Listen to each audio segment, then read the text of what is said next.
So happy holidays, everyone. This is Greg Dixon from Shared Visions Unlimited, your story whisperer. And this time of the year is a really good time to get together with family and friends. And maybe some of you are traveling to go visit or traveling to see you.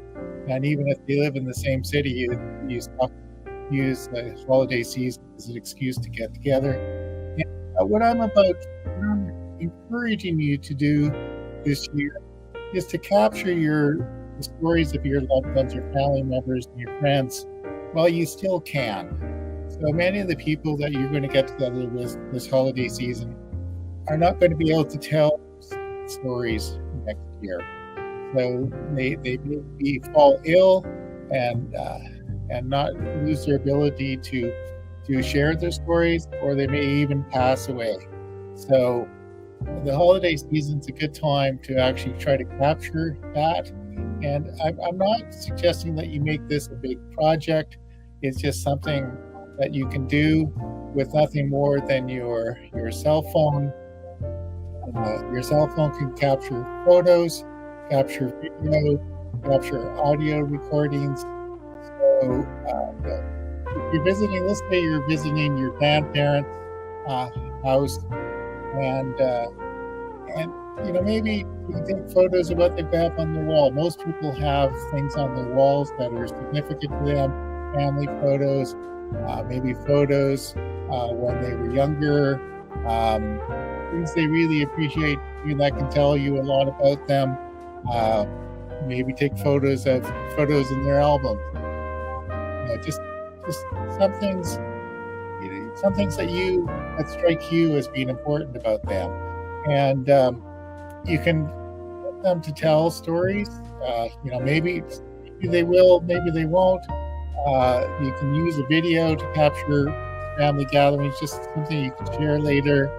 And the phone can also do audio recordings, and sometimes that's the easiest way. I've been at family gatherings where everybody's sitting around the table, maybe drinking a little bit too much and telling stories. And sometimes the simplest thing to do is put your phone on something soft, a small pillow, sit it in the middle of the table, put on the voice recorder and record it.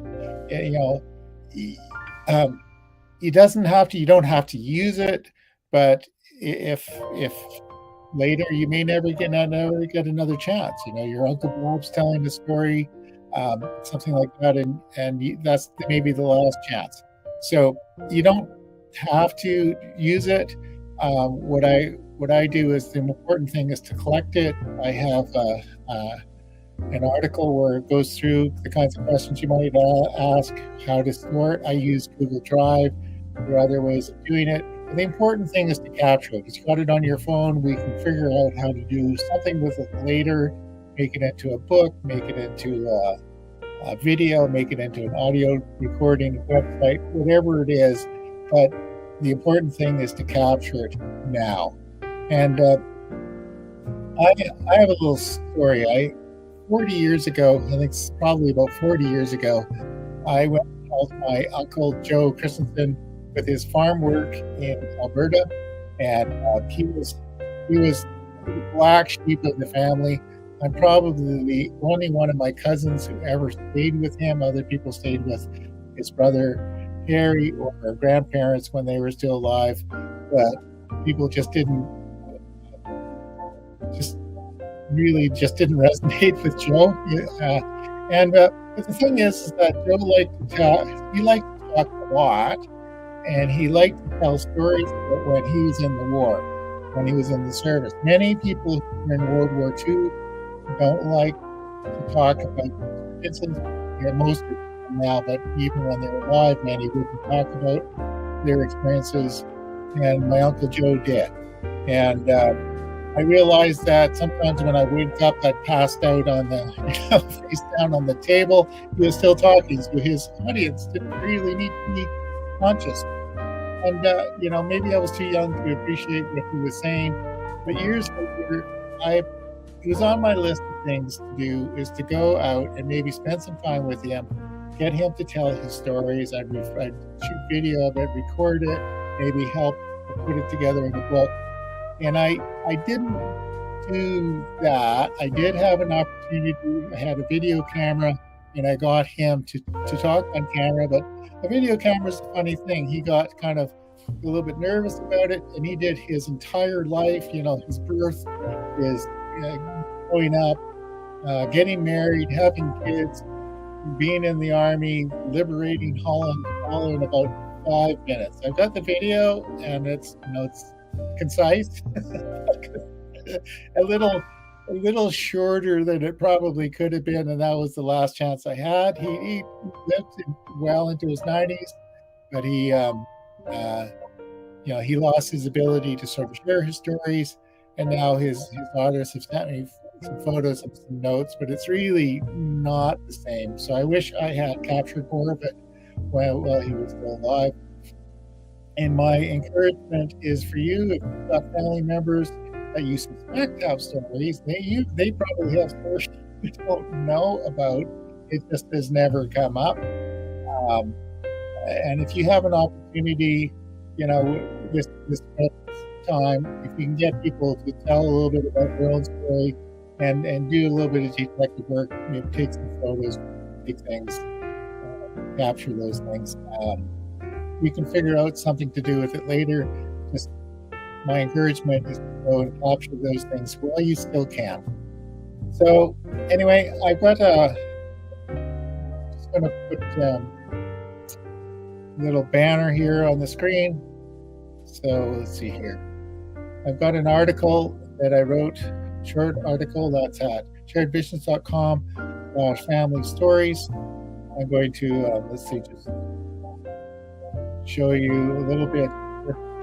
This is what it looks like when you get there.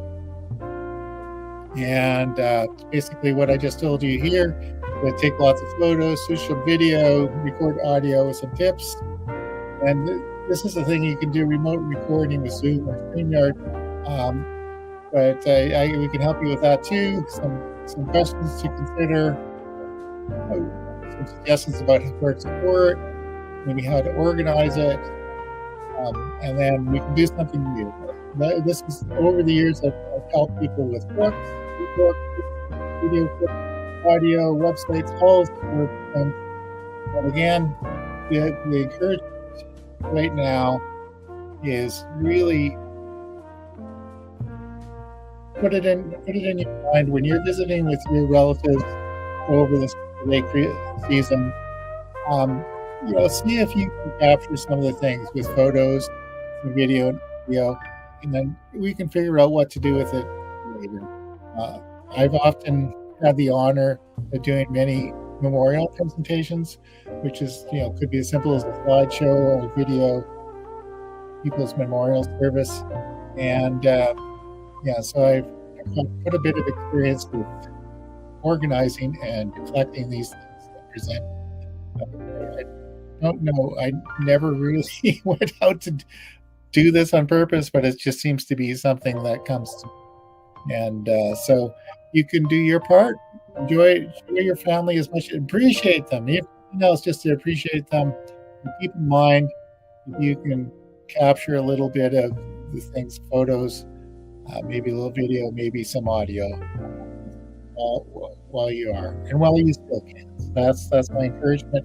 Enjoy your family and capture the stories while you still can. And thank you very much.